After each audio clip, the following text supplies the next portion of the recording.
Hello and welcome back to my channel, the Liverpool FC TV. And I hope I find you all good whichever part of the world that you live in. In this video I'm going to do a match review of the opening day of the season for Liverpool against AFC Bournemouth and my views on it. And also transfer news. There's been some exciting news come through from Anfield. And also a tribute to Diogo, Jota and his brother Silva. So first, I'd like to say, if you haven't subscribed to my channel, please do so. Please hit that like button and please post a comment. So I hope your heart rate has returned to normal now, and I hope you're feeling a lot more relieved that we came out on top eventually with a win. Yes, it finished 4-2. Yes, it was a few more goals than I expected, but I knew it would be a tight affair, and that's exactly what it was.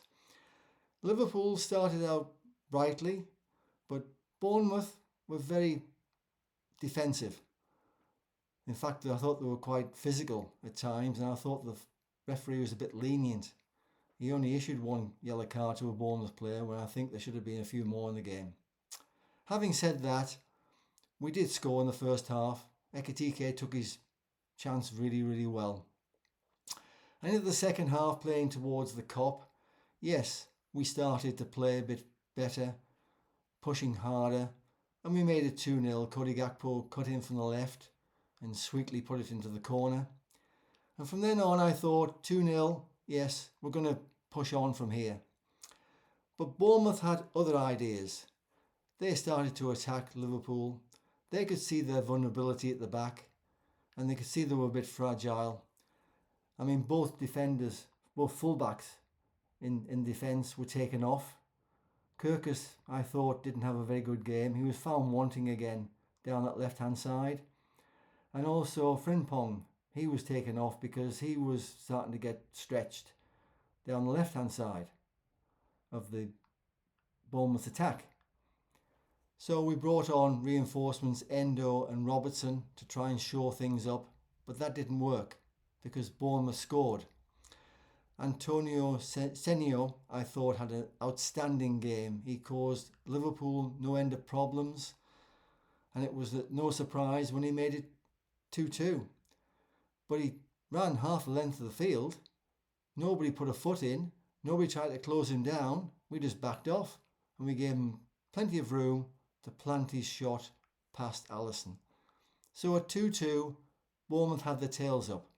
They really thought they could go on and win this. However, in one of the rare appearances, Federico Chiesa came on. Now, normally he doesn't get many chances to play at Anfield. But when he does, he rolls his sleeves up and he tries hard.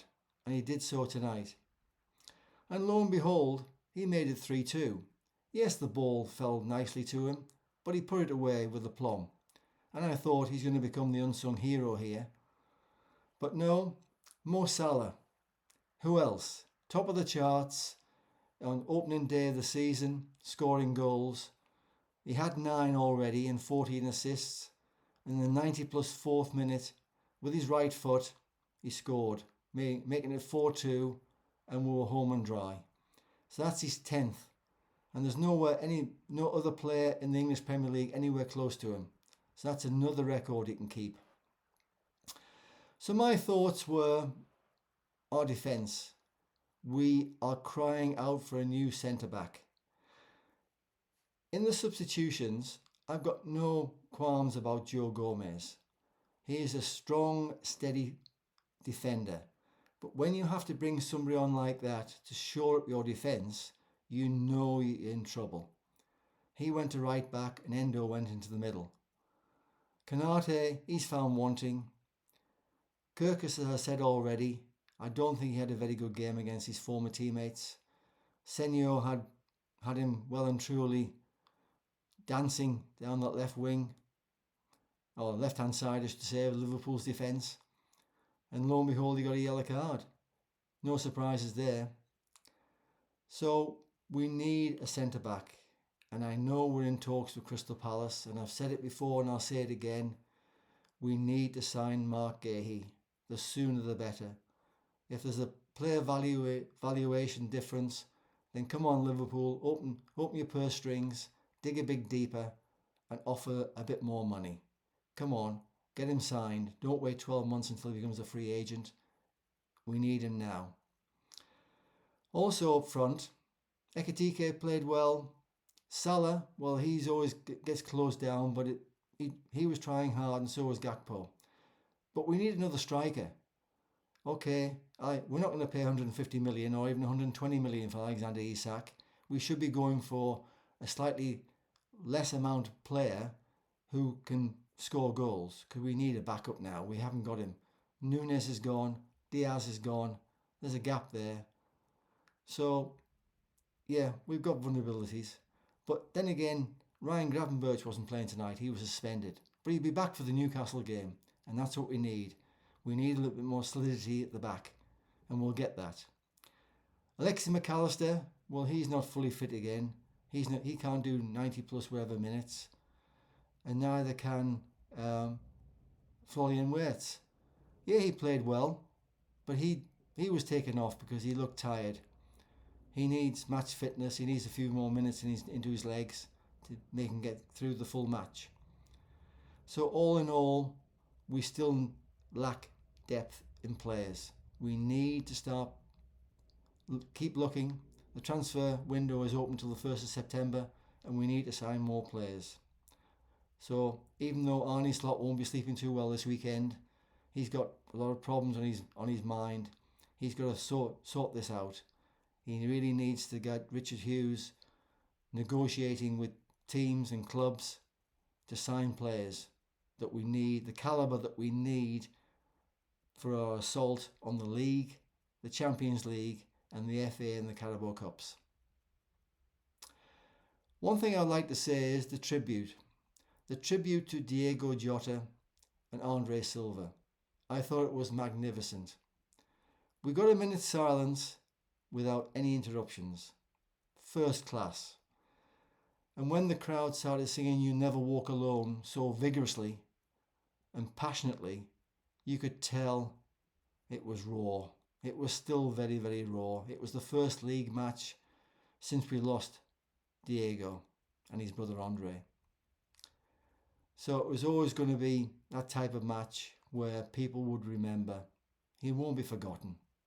So well done Anfield, well done the crowd, and even I stood to attention in front of the TV screen, holding my scarf up with the words YNWA on and singing along because it was so emotional. On the transfer front, well, there is some good news. Parma have sold the 18-year-old central back Giovanni Leoni to Liverpool. He's signed now, he's a player, and I saw him in the stands shaking hands with people before the game. He's a strapping boy, he's well over 6 feet, so he's going to be good in the air, and obviously he has time to develop. But we've got him signed, but we really need experience at the back. We need to sign an experienced player like Gahey. So a memo to Arne Slot. Let's get moving, Arnie. Come on. Shell out a few more dollars, a few more pounds, euros, whatever it's going to take. Please, please, please get him signed.